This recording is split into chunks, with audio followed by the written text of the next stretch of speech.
Did I witness a dogman speaking words?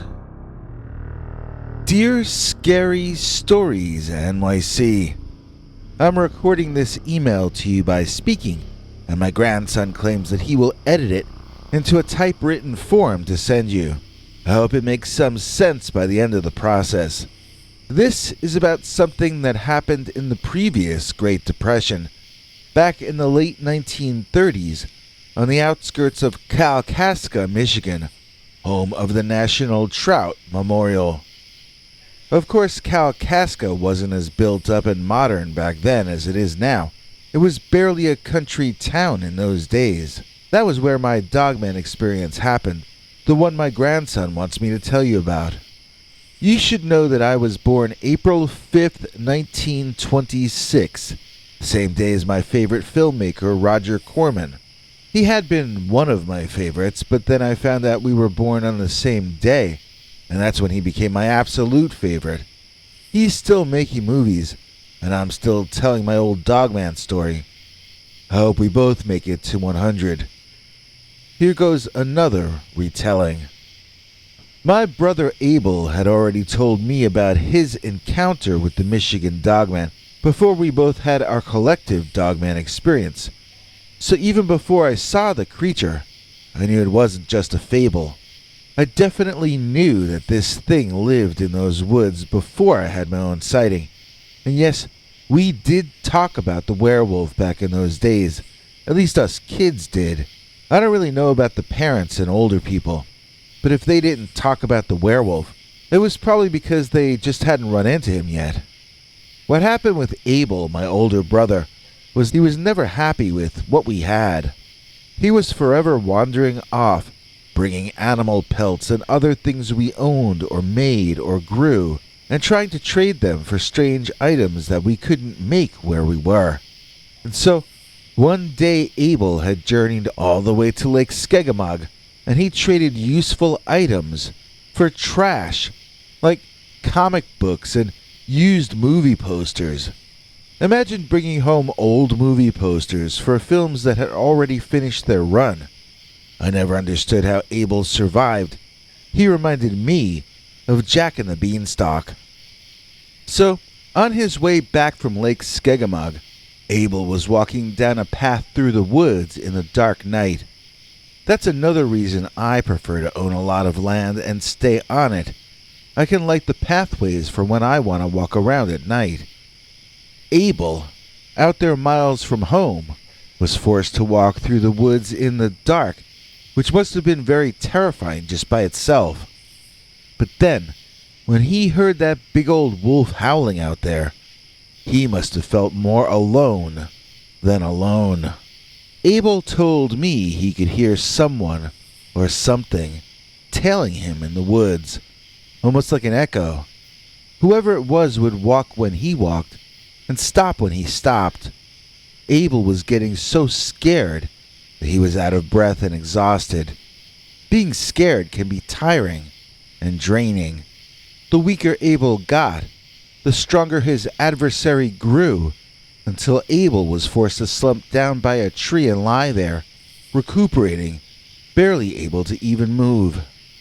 Feeling bold, the individual who had been trailing my brother came out of the forest, revealing himself to Abel, who couldn't do anything about it anyway.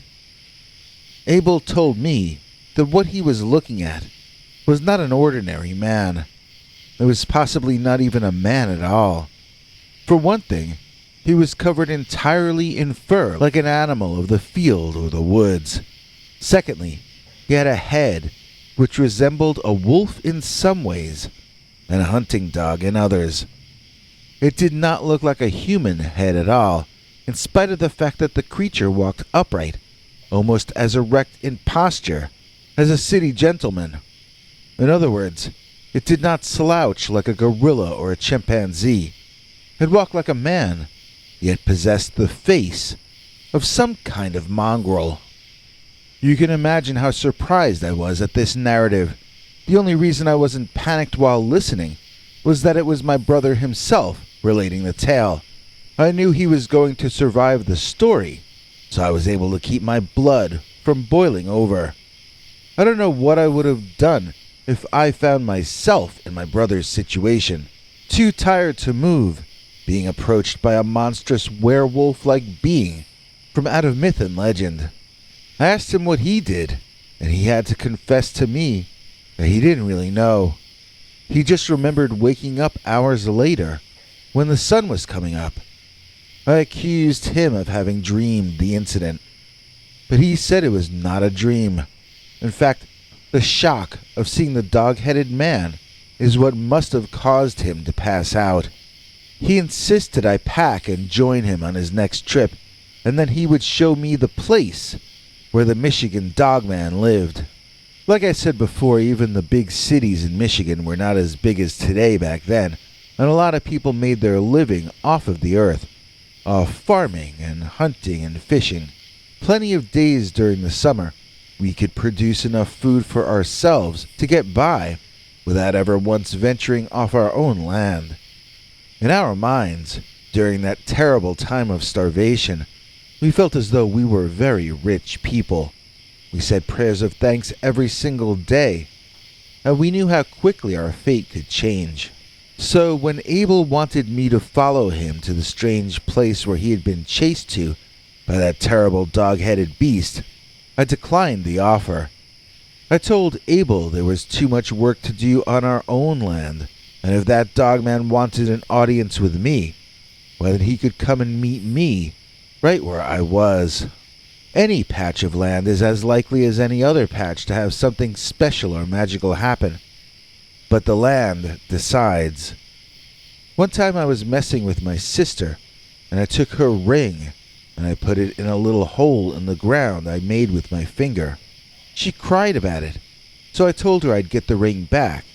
Well, I dug, and I dug, but I didn't see where the ring had gone. After some time, I had dug up a really big, deep, wide hole. My sister was crying, and my mother was screaming, but I never did find that ring, because the land decides. It can change things around anyhow it wants to. So I told my brother that if he wanted to show me the Dogman, he should show me at home, where we both lived. Asked the land to make it happen at home so that I could see it too. Well, Abel thought I was crazy, but he tried what I asked, and it wasn't much more than a fortnight later when he and I were together, and we heard the same kind of sound as he had heard in his story. Like our footsteps were being echoed in the woods to our side and just behind us. When we would stop, the footfalls would stop, and when we would go, they would resume. We were being tailed and trailed, and I turned around and asked whoever it was if they would please come out of hiding. I see the next part of this story in nightmares sometimes to this very day. It peeked out at first, and I could only see one of its eyes, glowing that weird eye shine that Dogman witnesses are often talking about. Soon, I got a glimpse of its entire ugly face, as it was the nastiest looking dog face I ever did see. People talk about Dogman these days. I think they picture their pet Fido in a Harry and the Hendersons costume or something. The time I saw the Michigan Dogman was the scariest moment of my life.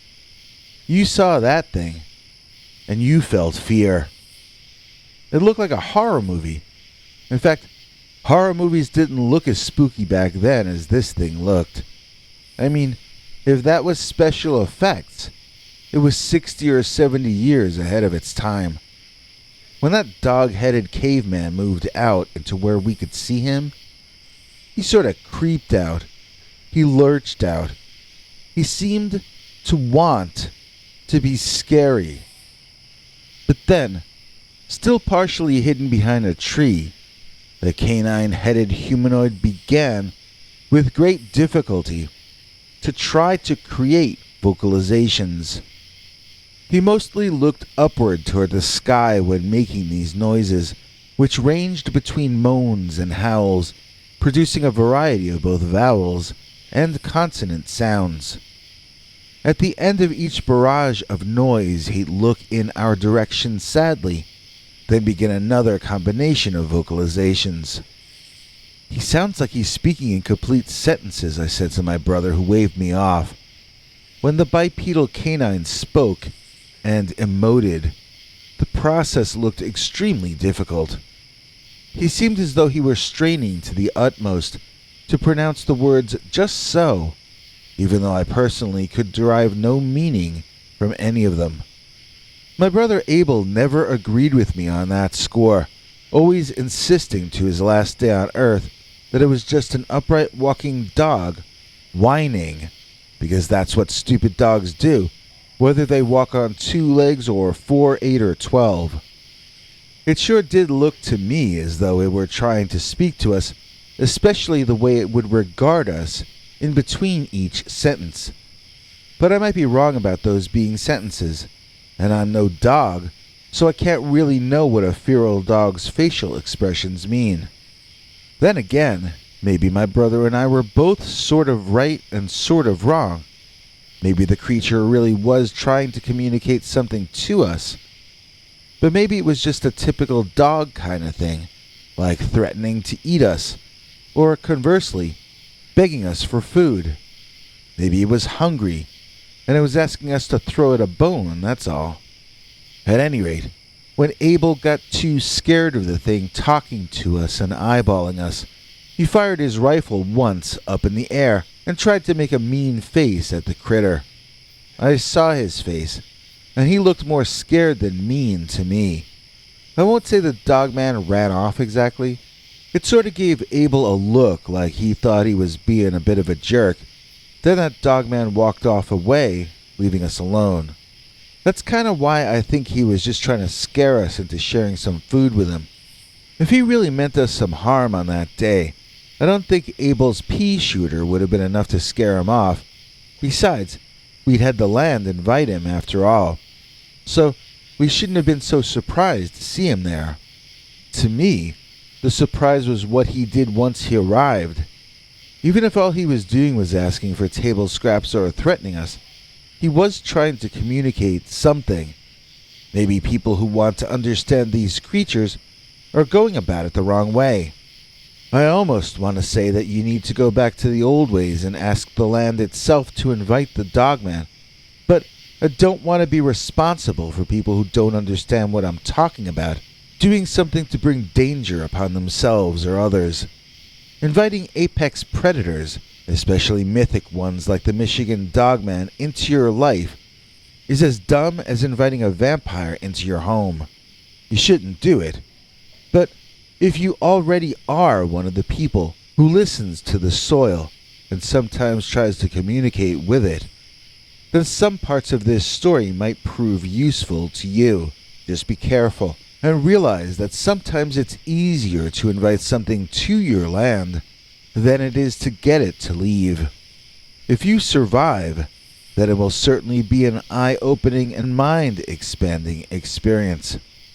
Whatever happens, it will likely feel as unexpected to you as I felt when I asked myself, did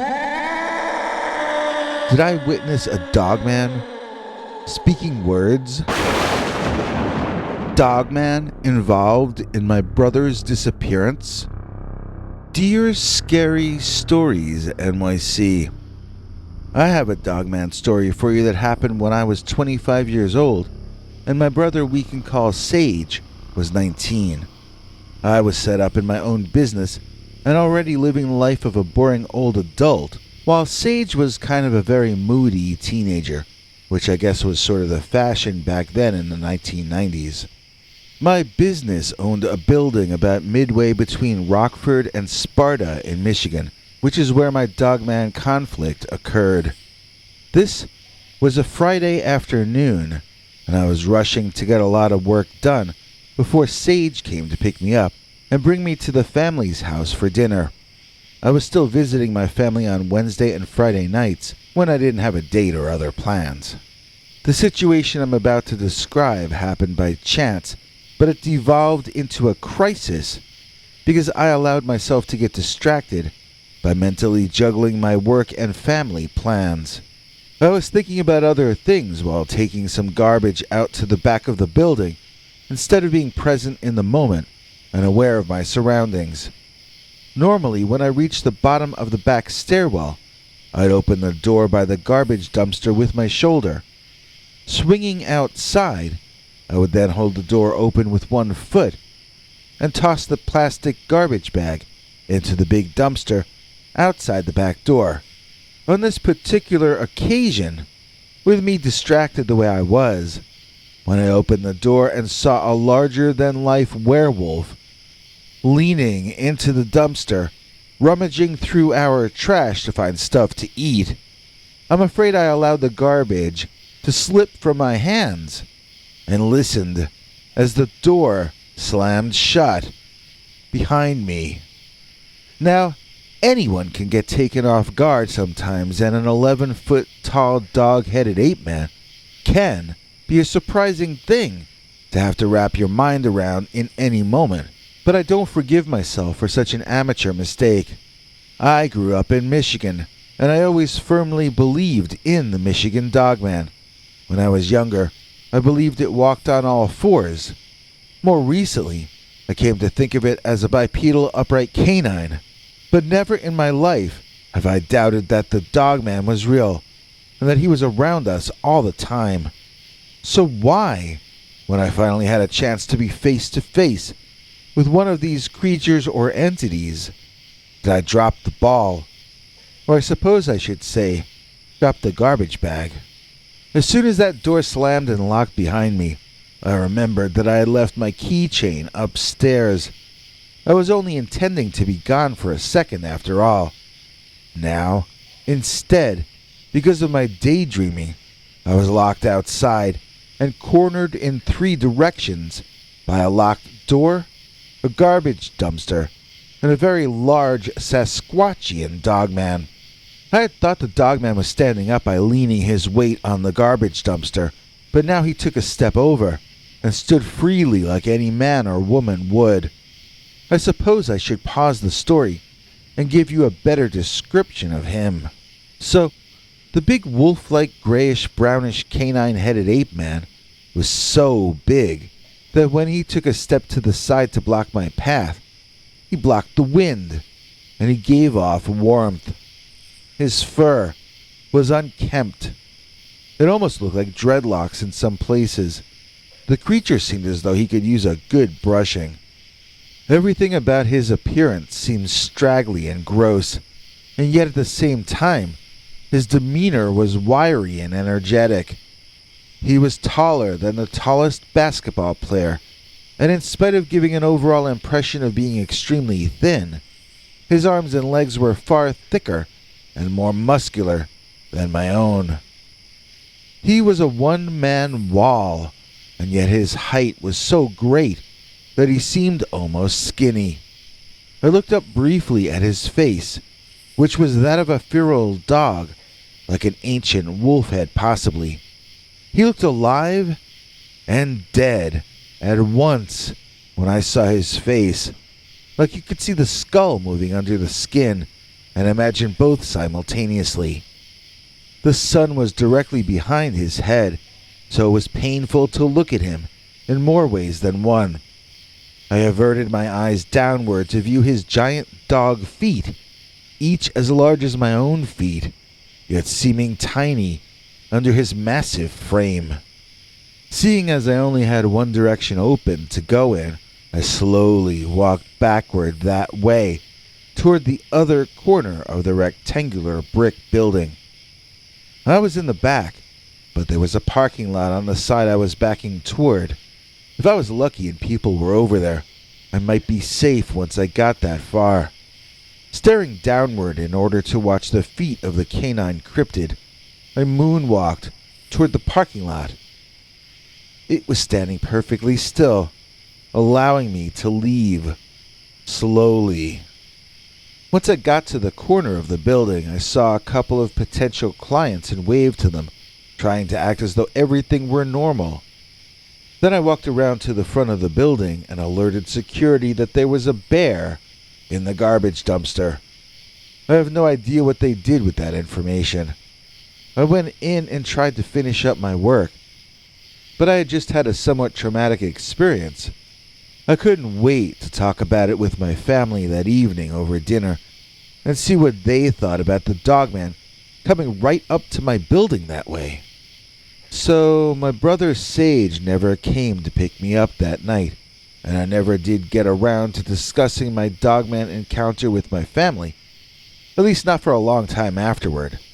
Sage and his car went missing, and it seemed for a while that they had completely vanished. In all that time, it was impossible for me not to associate his disappearance with the Dogman. That was my only Dogman sighting. In fact, that was the only Dogman sighting anyone in my immediate family ever had. Why did my brother go missing on the exact same day? Well, about 10.5 months later, there was a break in the case when the car was discovered on the West Coast. Not too long afterward, I got a call which turned out to be from my brother himself. He had run away and was in hiding. He got wind that the law was about to discover him, and then he decided he was in the mood to come home anyway. I asked him weird questions on the phone about the Dogman, but he just laughed. No, the Dogman had nothing to do with his disappearance. He just felt the need to go into hiding and rediscover who he was or something like that. So Sage took a bus back to Michigan, and I drove over to meet him at the station on a very dark, foggy, overcast morning. I was excited to be driving to see my brother still alive after all of that, but there was still an undeniable sense of foreboding in the air. I was driving down some lonely country road heading south toward Grand Rapids, where Sage got a bus ticket to, with the trees pressing in so close on either side of the car, and the fog making the whole world seem claustrophobic. I didn't have as much peripheral vision as I normally would have while driving. Very suddenly, that same large Dogman who had been rummaging through my garbage dumpster on the day Sage disappeared, darted out onto the road in front of me. I slammed on the brakes and turned, but he was gone off the road and into the woods on the other side before I even had time to react in the first place. It never looked at me. It just waited until I got close enough. Then it darted out in front of me just long enough that it knew I would see it. I sat there in the car, and the car sat on the highway, idling, until I realized I could drive. And then I did. I drove faster and faster and faster. If another Dogman was going to jump in front of me, then that was his problem, because I wasn't slowing down again until I could pull off of that creepy road and onto a larger one with more traffic. I picked up my brother and I kept a smile on my face, but I have to say, I still wonder about it to this day. Somehow, that Dogman in the dumpster knew that Sage was going to run away before the rest of us knew. When I was driving to pick Sage up, somehow, the Dogman knew where to find me.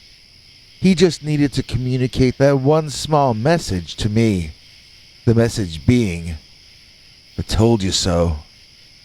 And so, years after my brother himself assured me that he ran away on his own decision and was not in any way influenced by anyone else, I am still left asking the question, was Dogman involved in my brother's disappearance? Experiencing the post-holiday blahs? Need something to get your blood pumping again? Then check out the Dog Days of January, a new Dogman story each day for the rest of the month here on Scary Stories NYC. We couldn't make it any clearer or ever make it any dearer, no finer view in any mirror than our EP, Celeste Shearer.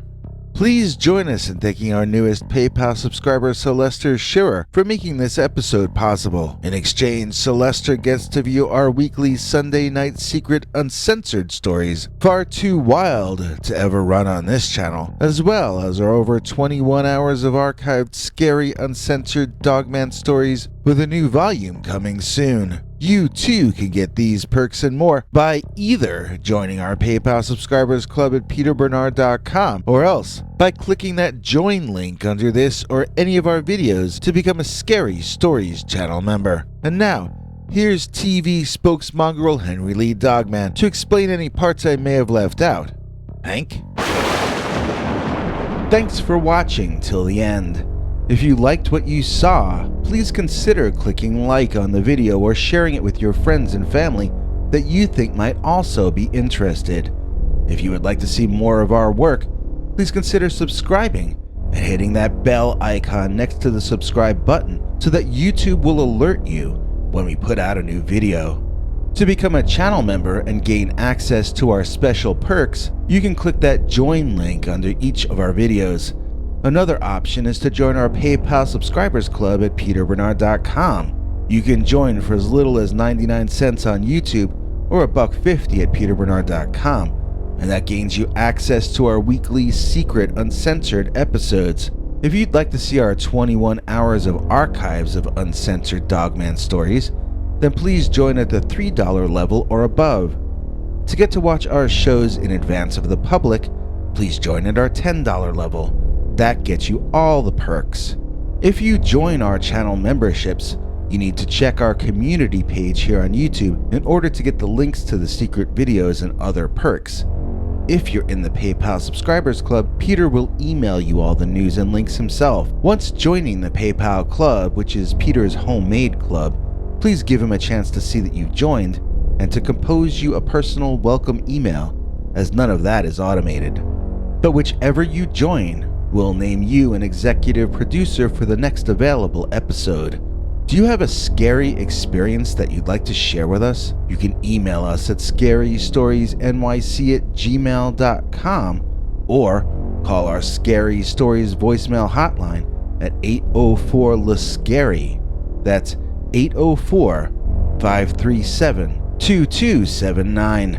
It's a Google voicemail box, so that means it keeps cutting off after every 3 minutes.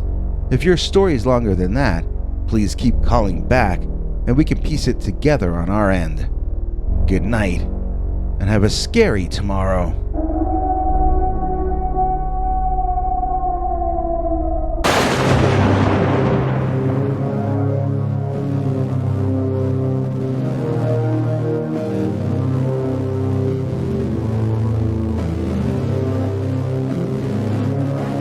Come back for more scary stories.